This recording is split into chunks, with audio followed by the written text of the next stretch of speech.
TV의 양영태입니다. 오늘은 2022년 12월 6일입니다. 2020년 하반기에 문재인 정부 청와대 투톱이었던 사람이 누굽니까? 노영민하고 비서실장이죠. 서훈 청와대 국가안보실장입니다. 이 두 사람이 얼마나 서슬이 펄했습니까?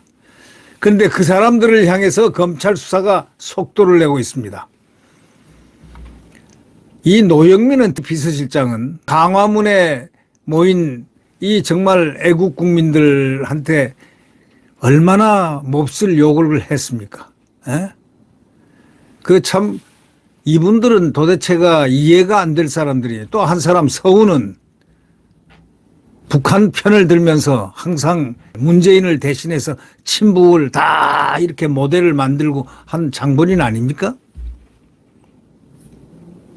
이 사람들을 향해서 검찰 수사가 속도를 내고 있는 것은 그만큼 이유가 있기 때문이다라고 생각하지 않을 수 없습니다. 서울중앙지검 반부패 수사 2부는 최근에 그 노 전 실장의 업무방해 혐의로 입건한 뒤에 출국 금지를 시켰습니다. 또 노영민 전 실장은 더불어민주당 이정근 전 사무총장 지금 수감 중에 있는데 그 사람이 CJ그룹 계열사에 취업하는 과정에서 영향력을 행사한 혐의를 받고 있습니다. 이 CJ에 민간인 더더욱이 아무것도 물류라든가 이런 부분에 대해서 관계가 없는 취업을 해 들어가는 이정근이라는 그 사무부총장 출신 민주당 사무부총장 출신 여성 서초갑에선가 선거 나왔다가 떨어진 사람이죠. 네. 그 사람을 취업시키기 위해서 영향력을 행사한 혐의를 받고 있습니다. 또 한편 중앙지법 김정민 영장 전담 부장판사는 지난 3일 오전 새벽 5시경에 문재인 정부의 외교안보 사령탑이었던 서훈에 대해서 실장이죠. 안보실장에 대해서 범죄의 중대성, 피의자의 지위 및 관련자들과의 관계에 비춰 증거인멸의 염려가 있다. 이러면서 구속영장을 발부했습니다. 자, 서 전 실장은 검찰이 신병을 확보한 첫 문재인 정부 청와대 고위급 인사입니다. 검찰이 신병을 확보한 첫 번째 사람이죠. 고위급 인사. 중앙지검 공공수사 1부는 또 서 전 실장을 구속한 후에 처음 불러 조사까지 했습니다. 검찰은 이제 서 전 실장 등을 조사해서 그 다음에는 박지원 전 국가정보원장 등 다른 외교안보 라인 고위급 인사들의 관여 여부를 규명할 방침입니다. 수사 경과에 따라서는 문재인에 대한 검찰의 직접 수사 가능성 역시 배제할 수 있을까요? 배제할 수 없다는 관측도 나오고 있습니다. 그러니까 결국 뭐냐, 문재인 정부의 청와대를 향해서 수사가 이제 본격화되고 있다, 이렇게 봐야 되겠습니다. 그러면서 이 문재인과 이재명은 서로 동상이몽을 하면서 서로 이해가 같이 합쳐져 가지고 결속하고 있는 그런 양상을 띠고 있습니다. 그러나 검찰은 도도하게 죄와 벌을 생각하면서 죄진자들을 전부 한 번씩 수사를 해야만 직성이 풀린다는 그러한 모습으로 강인하게 법과 원칙에 따라서 가고 있습니다. 검찰 잘하고 있습니다. 네. 이 서훈 안보실장에 구속하고 노영민 전 비서실장에 대한 출국 금지를 두고 문재인 정부 청와대를 겨냥한 검찰 수사가 한층 본격화되는 그런 신호란 해석이 지금 나오고 있습니다. 법조계에서는 앞으로 문 전 대통령을 포함해서 지난 정부 청와대 관계자에 대한 검찰의 압박이 더욱 강해질 것이라는 관측이 법 쪽에서 나오고 있습니다. 일단 서훈을 신병을 확보했지 않습니까? 구속으로.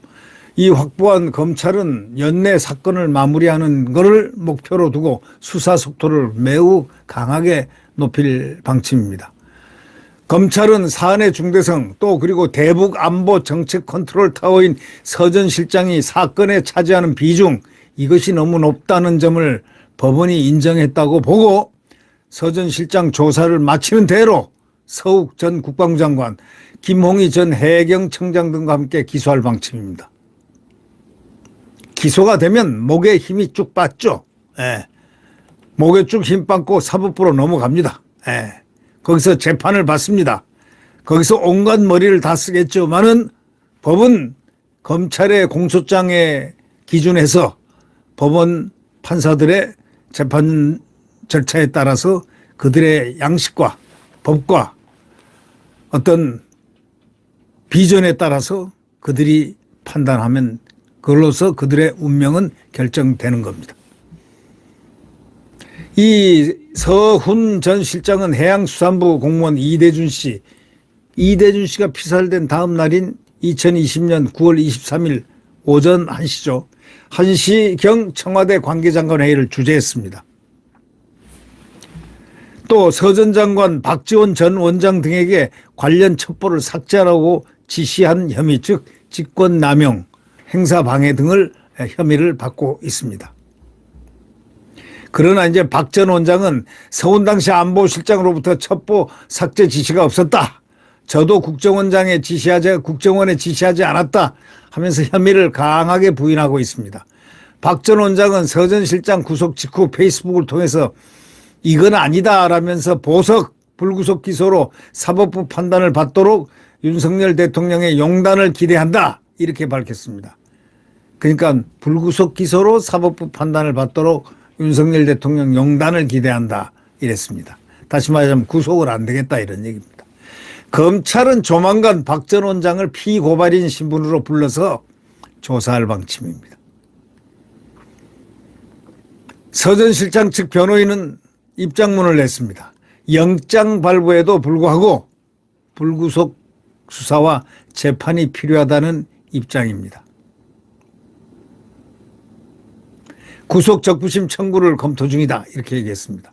지난달 서 전 장관과 김 전 청장은 구속 적부심 청구가 받아들여져서 풀려난 바가 있습니다. 그래서 혹시 풀려나지 않을까라는 그런 기대감에 구속 적부심 청구를 검토 중에 있습니다. 법조계와 정치권은 문 전 대통령 조사 여부에 촉각을 세우고 있습니다. 이 수사 경과에 따라서 문 전 대통령에 대한 직접 수사로 이어질 수 있다는 전망이 나오지만 검찰은 문 전 대통령 조사 가능성에 극도로 말을 아끼고 있습니다. 검찰은 서 전 실장에 대한 영장실질심사에서도 문 전 대통령의 지시 여부에 대해 구체적으로 밝히지 않고 문 전 대통령이 관련 보고를 받았다는 정도로만 언급한 것으로 알려졌습니다. 검찰은 노 전 실장이 이정근 사무 전 부총장 재취업에 적극적으로 개입한 것으로 의심하고 있습니다. 이 전 부총장은 2020년 4월 21일 총선에서 서울 서초갑 지역구에 출마해서 낙선한 바 있는데 그로부터 4개월 뒤에 같은 해 8월 CJ 계열사인 한국물류 상임 고문을 맡아가지고 1년간 약 1억 원의 연봉을 받은 바 있습니다. 검찰은 이 과정에서 이 전 부총장이 실장님 찬스뿐이라는 문자 메시지를 노 전 실장에게 보냈다는 것. 그래서 도움을 청한 정황을 파악을 한 것으로 알려졌습니다. 민주당 서초갑 지역위원장과 겸직이 가능한지에 대한 논란이 생기자 노 전 실장이 직접 이 전 부총장에게 겸직 가능이라는 답장도 보낸 것으로 알려졌습니다. 지난달 국토교통부 등을 압수수색한 검찰은 압수물 분석을 마치는 대로 노 전 실장을 불러 조사할 방침입니다. 또 이 전 부총장 후임으로 다른 민주당 인사가 오는 과정에서도 노 전 실장이 관여했는지 등을 들여다보고 있습니다. 노 전 실장 측 관계자는 4일 이 동아일보사하고 이 통화를 했는데 노 전 실장은 한국복합물류라는 회사를 알지도 못한다 뭐 이렇게 혐의를 극구 부인하고 있다고 전했습니다. 노 전 실장은 탈북 어민 강제 북송 사건으로도 서 전 실장과 함께 피의자 신분으로 수사를 받고 있습니다. 한두 건이 아닌 모양입니다. 이분도 탈북 어민 강제 북송 사건으로 서 전 실장과 함께 피의자 신분으로 수사를 받고 있다. 네. 문재인 검찰과 윤석열의 검찰의 차이는 딱 하나입니다. 문재인 검찰은 적폐청산이라는 또 국정농단이라는 타이틀을 붙여가지고 그냥 사람을 보고 우선 집어넣고 나중에 무혐의 돼도 끝 이렇게 됐지만 윤석열 검찰은 시스템으로 움직입니다. 다시 말하면 과학 수사를 하고 있습니다. 그 점이 다른 점이죠. 그러니까 저렇게들 난리를 치고 하죠. 그전에는 난리가 어디 있습니까? 그냥 막 잡아들였죠. 막 잡아들여가지고 포토라인에 세워가지고 망신 주고 심지어는 북한이 가장 무서워하는 김관진 장관까지 국방장관까지 포승줄에 묶여가지고 그게 말이 됩니까? 그게 포승줄에 묶어가지고 포토라인에 세우고 말이죠. 이재수 장군 국군 기무사령관 아주 훌륭했던 참 애국심으로 일을 했던 그 기무사 사령관을 했던 그분은 군복 삼성장군 배지가 단 군복을 입힌 채 수갑을 채웠습니다. 구속 영장이 떨어지지도 않았는데 말입니다. 이런 잔인무도한 짓들을 누가 했겠습니까? 문재인이 했죠. 네. 자, 이제 이 모든 것들을 다 가려야 됩니다. 가리지 않으면은 절대 안 된다. 그러나 지금 윤석열 검찰은 절대 무리수를 두지 않고 과학적인 증거, 정황을 전부 파악을 하고 사람 수사에 들어가기 때문에 오히려 어떻게 보면 인간적 검찰이라고 할 수가 있겠습니다. 그것이 더 훨씬 나은 부분이죠. 그런데 오히려 또 하나의 결점은 막 떠들어댑니다. 뭐 문재인까지 나서서 떠들어대고 뭐 난리를 칩니다. 그래도 윤석열 검찰은 양반입니다. 점잖게 슬로우 천천히 그러나 스테이디하게 확실하게 지금 하고 있습니다. 네. 구독 버튼과 엄지를 눌러주시면 대단히 감사하겠습니다.